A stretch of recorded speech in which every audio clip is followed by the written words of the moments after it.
World War II is usually told through images of tanks, bombers, soldiers, and battlefields. But behind every army was something less visible. A financial system powerful enough to turn factories into weapons factories, workers into soldiers, and entire economies into war machines. Because before a country could win a war, it had to answer one question. How do you pay for a conflict that costs more money every single day? And the answer changed the global financial system forever. By the late 1930s, the major powers were preparing for a conflict that would consume unimaginable amounts of resources. The United States had a massive industrial economy. Britain had a global empire, but its finances were under enormous pressure. Germany was rapidly rearming, and the Soviet Union was transforming its economy for total war.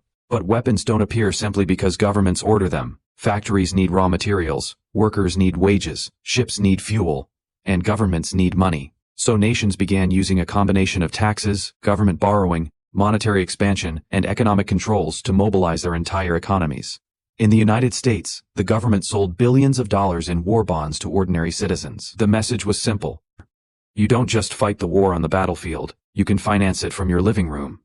For Britain, the financial problem was even more urgent. Britain was fighting Germany long before the United States officially entered the war. But Britain needed American food, fuel, aircraft, vehicles, and industrial equipment. The problem? Britain was running out of dollars. This created a financial crisis hidden behind the military headlines. Britain could still have soldiers, it could still have ships. But without the ability to pay for supplies, its war effort could eventually grind to a halt. Lend-Lease. Instead of requiring Britain to immediately pay cash for everything it needed, the United States supplied critical war materials under a system designed to keep the Allied war machine operating. This was more than an economic policy, it was a strategic financial weapon. Because in modern war, the country with the most soldiers does not necessarily win. Sometimes, the country that can keep producing, borrowing, shipping, and supplying the longest wins, and this is where the United States became extraordinary. American factories were transformed on a scale the world had rarely seen. Car companies began producing military vehicles. Industrial plants produced aircraft, engines, ships, ammunition, and equipment at enormous speed. The government financed much of this expansion through taxation and massive borrowing.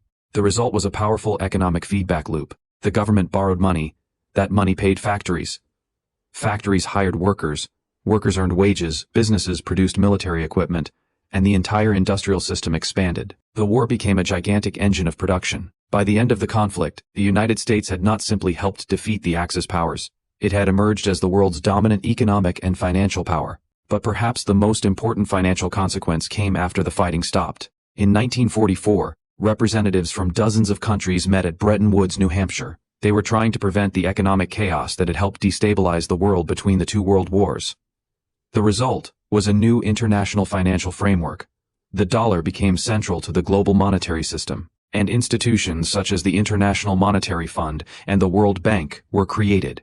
In other words, World War II didn't just redraw borders. It helped redesign the financial architecture of the modern world. The hidden lesson of World War II is that wars are not won by weapons alone. They are won by logistics, production, credit, currency, and the ability to keep an entire economic system running under unimaginable pressure. The battlefield shows us the explosions.